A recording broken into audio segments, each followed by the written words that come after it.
Hi guys! Good afternoon. Yan. Nandito ako ngayon sa office ng DSWD, Municipality of Bontoc. By the way, sa first time sa inyong lahat, ako po pala si Ray. I'm currently working as a Municipal Link Project Development Officer 2 sa isang proyekto ng DSWD, which is the 4Ps, or also known as the Pantawid Pamilyang Pilipino Program. Question is, ano daw ang dapat i-prepare kung mag-apply ka bilang Municipal Link or PDO2?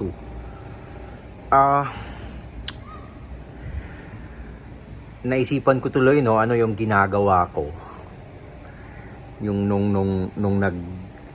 nung nag-apply pa ako. Wala naman merong piniprepare pero wala masyadong preparation. Piniprepare ko lang yung sarili ko kung ano yung dapat ko na ma-encounter. For example, for sure I will be taking the exam. Yun. Di ko na kailangang i-review kasi walang dapat i-review. Hindi ka naman bibigyan ng mga ito, i-review mo to, ganon, wala eh. So, nagbabasa lang ako, I prepare myself mentally. So, I focus. Alam ko, marami kang ginagawa. Marami akong ginagawa. I'm currently working sa previous job ko before ako nag-apply. Connected pa ako that time. So, nagbabasa lang ako, nanonood ng video regarding DSWD. Ano ba yung mandate ng DSWD? Ano ba yung trabaho bilang isang ML? Municipal Link, PDO2. Yun lang guys. And tapos, since alam ko na mag-a-apply ako sa 4Ps na project, kung ma-hire ako, mapunta ako sa Pantawid Pamilyang Pilipino Program. So, nag-research din ako about 4Ps. Yun. Tapos, ano ba yung PDO2? Ano ba yung Municipal Link? Yes. So, gawain natin is, we are case managers. Yun. Mga case managers tayo. Gagawa tayo ng mga case management. So, yun. Pinag-aralan ko din yun. Ano ba yung case management? Ano ba yung case worker? So yun, ano ba yung mga gagawin ko bilang isang case manager? So yun, nagre-research din ako. Tapos yun lang guys, I prayed mentally, nagfo-focus ako sa sarili ko. I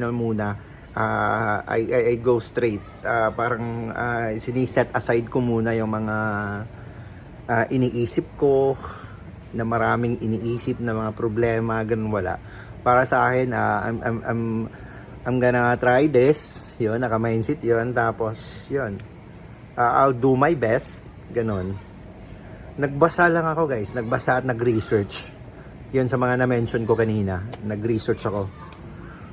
And, yun. Kasi, feeling ko kasi wala na akong maraming stock knowledge eh.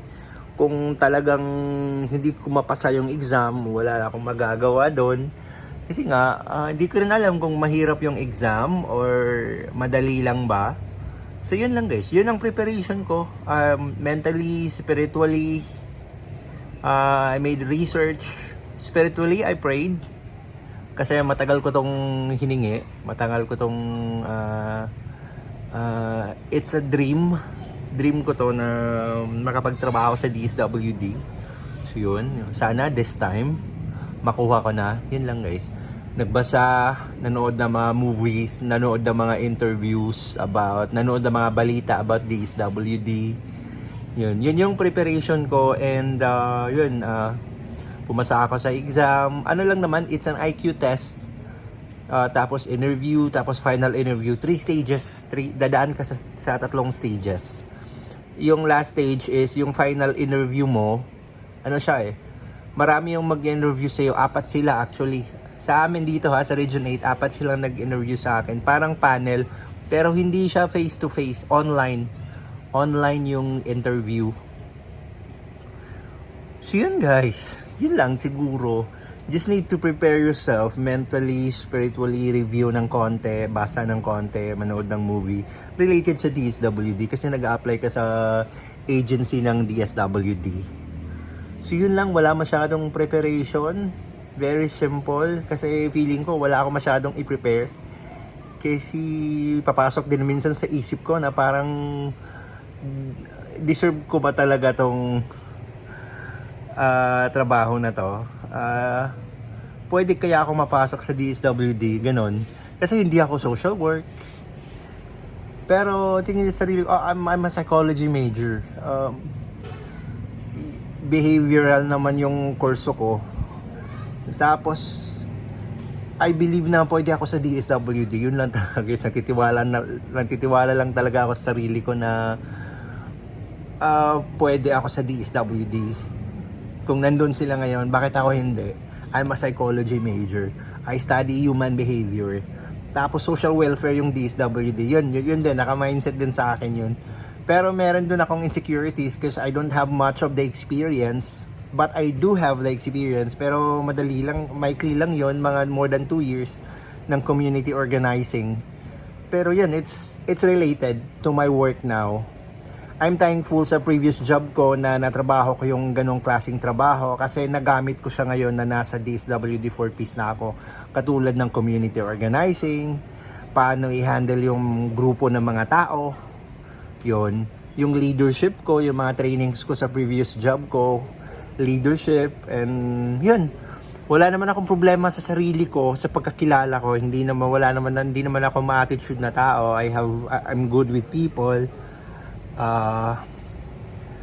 I can work naman. So yun po guys, yun lang ang masasabi ko. And yep, God bless po sa inyong lahat. Out na tayo since it's already 5:20. God bless po sa inyong lahat and sana mag-apply ka at sana ma-hire ka dito. And you'll be part of the wonderful agency of DSWD. Bye!